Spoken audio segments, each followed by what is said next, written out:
नमस्कार, मी शामराव मोकाशी. आणि वाहन चालवताना वाहनाची अपघातांची संख्या आता वाढू लागलेली आहे. मोठ्या प्रमाणात संख्या वाढत असते आणि आता त्याला एक कारण एकच झालं आहे, RTO अधिकाऱ्यांची खाबूगिरी, लाचगिरी, पैसे खाणं. त्याच्यामुळं अपघाताची संख्या ही मोठ्या पद्धतीत वाढत आहे. कारण RTOवाले ज्या टायमाला लायसन देतात त्यावेळी कुठलीही टेस्ट न घेता 2,000 रुपये खायचं लायसन द्यायचा हा राजरोसपणे धंदा चाललेला आहे. ह्याच्यासाठी जबाबदार RTO अधिकारीच आहेत. टेस्ट न घेता त्याला गाडी चालवता येते का नाही हे पाहिलंच जात नाही. त्याच्यामुळं हे अपघाताची संख्या वाढलेली आहे. आणि आपण किती जरी तक्रारी केल्या ना तेवढ्यापुरतं RTOवाल्यांचं नाटक असतंय, पण ह्यांना पैसे खाणं मात्र ह्यांचा एकमेव धंदा झालेला आहे. अपघात होऊन द्या, त्याला गाडी चालवायला येते का नाही हे बघितलंच जात नाही. तो फक्त पेपर मिळून सह्या करायच्या, हाय ना माणूस उभा राहिलेला, गोल मारायचा, साहेबांना सही करायची, कर त्या गोलात सैन तुझा मारा अंगठा. हे धंदे चाललेले असतात. आणि गुरु लोकांच्याकडून 2,000 रुपये घ्यायचं. मग समजा एखाद्या लायसनमध्ये 3 वर्ग आहेत, 2 व्हीलर आहे, 3 व्हीलर आहे आणि 4 व्हीलर आहे.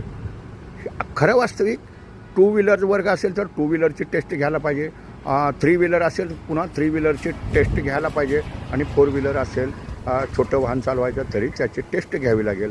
तरच त्याला तिन्ही वर्ग देता येतात, नाहीतर देता येत नाहीत. पण इथं कसं आहे, एका वर्गाची टेस्ट 2,000 घ्यायची नाही, दुसऱ्याची 2,000. म्हणजे जर ह्या तिन्ही टेस्ट असतील तर 4,000 खायचं ना आपलं द्यायचं. जा तिकडं बाबा, काय तुला गाडी चालव जा, नाहीतर काय बी कर जा, आम्हाला काय त्याचं घेणं देणं नाही. असला हा लाचगिरीचा प्रकार RTOमध्ये चालत असतो. आता आम्ही मुख्यमंत्र्यांच्या तक्रारीच केलेले आहे. एकदा अधिकारी सस्पेंड झालेच पाहिजेत.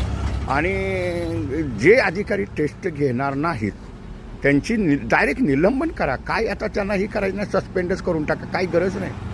इथं प्रामाणिकपणे काम करणारे अधिकारी आहेत, त्यांना वाव दिला जात नाही. कारण जे लाचखोर अधिकारी आहेत त्यांना इथं काम करायला प्राधान्य दिलं जातं. ह्यांच्यात बी गटतट आहेत बरं का, ह्या अधिकाऱ्यांच्यात बी, ह्यांच्यात बी लॉबी असतात. जो जास्ती पैसे खातो तो त्याची जरा चालते जास्ती, तिथं असला बी प्रकार आहे. कारण तो बी खालपासून वरपर्यंत यंत्रणा ही बरबटलेली आहे, हे बी मात्र तितकंच कराय. पण जे RTO अधिकारी पक्क लायसन देताना टेस्ट घेणार नाहीत त्यांचं निलंबन हे झालंच पाहिजे. आणि अपघातांची संख्या ही RTO अधिकारी चालक प्रशिक्षित आहे की नाही हे पाहत नाहीत, म्हणून अपघातांची संख्या वाढलेली आहे. हा व्हिडिओ जास्तीत जास्त शेअर करा, लोकांच्यापर्यंत पोचला पाहिजे. धन्यवाद.